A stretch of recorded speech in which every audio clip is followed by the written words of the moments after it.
And we're here on NFL Now looking at the best 5 divisional playoff games in NFL history. I'm NFL media analyst Elliot Harrison, and I like my history, and I love looking at history. And when NFL Now asked me to rank the top 5, it was not easy to do, but I tried to cover some different eras here. Let's start with number 5 on my list, which is not as famous game as you might think. It's Browns-Jets from 1986. Now, the winner of this game would end up going to the AFC Championship. Cleveland would win the game, as you see on the graphic there, and they would play the Broncos in the infamous drive game. But let me tell you, I watched both those games. This was the more entertaining football game than the drive. The Jets had over a 10-point lead after Freeman McNeil scored on this run with a little over 3 minutes left in the fourth quarter. In fact, the Jets radio announcer, Charlie Steiner, declared them winners at that point. Unfortunately, a bad penalty on Mark Gastineau and some clutch Cleveland Browns play put the Browns in the AFC Championship game in 1986, where, of course, they would lose. But what a game this was. Let's take a look at number 4, which was also a phenomenal game. And you guys probably remember this. They're watching right now just from a few years ago. Denver and Baltimore. Now, this was the Denver team that Broncos fans thought was going to go to the Super Bowl, not the 2013 team. However, the pesky Ravens hung around, and in the second half made the plays that they needed to make against Peyton Manning, and then got the big bomb from Joe Flacco from 70 yards out that Raheem Moore misplayed. That really was a difference maker in this game. But there were so many twists and turns.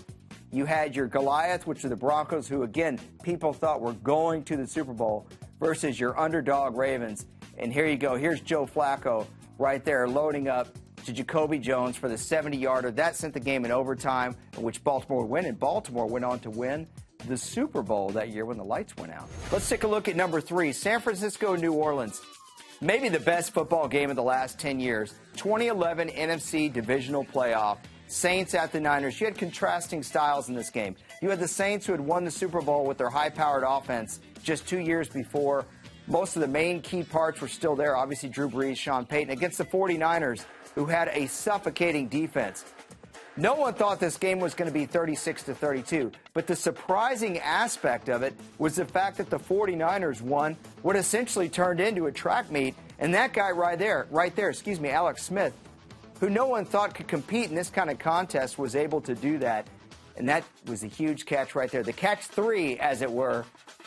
That's right, tight end Vernon Davis, acting just like Terrell Owens some 13 years prior. Let's go to number 2, the second best divisional playoff game of all time. Kansas City, Miami, Christmas 1971. Now, admittedly, this is the only game I'm putting on the list that I did not watch live. This was not from my lifetime. But this game is just too famous and too heralded to ignore on our list. First of all, it was the longest game in the history of the NFL. And it was a barn burner. A barn burner in terms of not just putting points on the board, because this was a high-scoring game by 1971 standards, 27-24. But the fact that it had everything. Jan Stenerud would miss his kicks, and that guy right there, Garo Yepremian, made his. You see his reaction. The Miami Dolphins would go to their first Super Bowl, Super Bowl VI. Now let's look at the greatest divisional playoff game, at least in my opinion, of all time, and that is 1981, the infamous hook and ladder game. The Chargers versus the Dolphins. And boy, it looked like Miami didn't have a prayer in this game. James Brooks scored right there. Miami was down 24-0. But then they hit this play just at the end of the first half. The hook and ladder, Daryl Harris to Tony Nathan. That got the Dolphins going under backup quarterback Don Strock. But San Diego would fight right back. These teams would go back and forth, back and forth. That man would catch over 10 balls, block 2 kicks. And ultimately, it would be the San Diego Chargers who outlasted the Dolphins when players were dropping like flies on the field, 41-38. Unfortunately, their dreams would die in the '81 AFC Championship.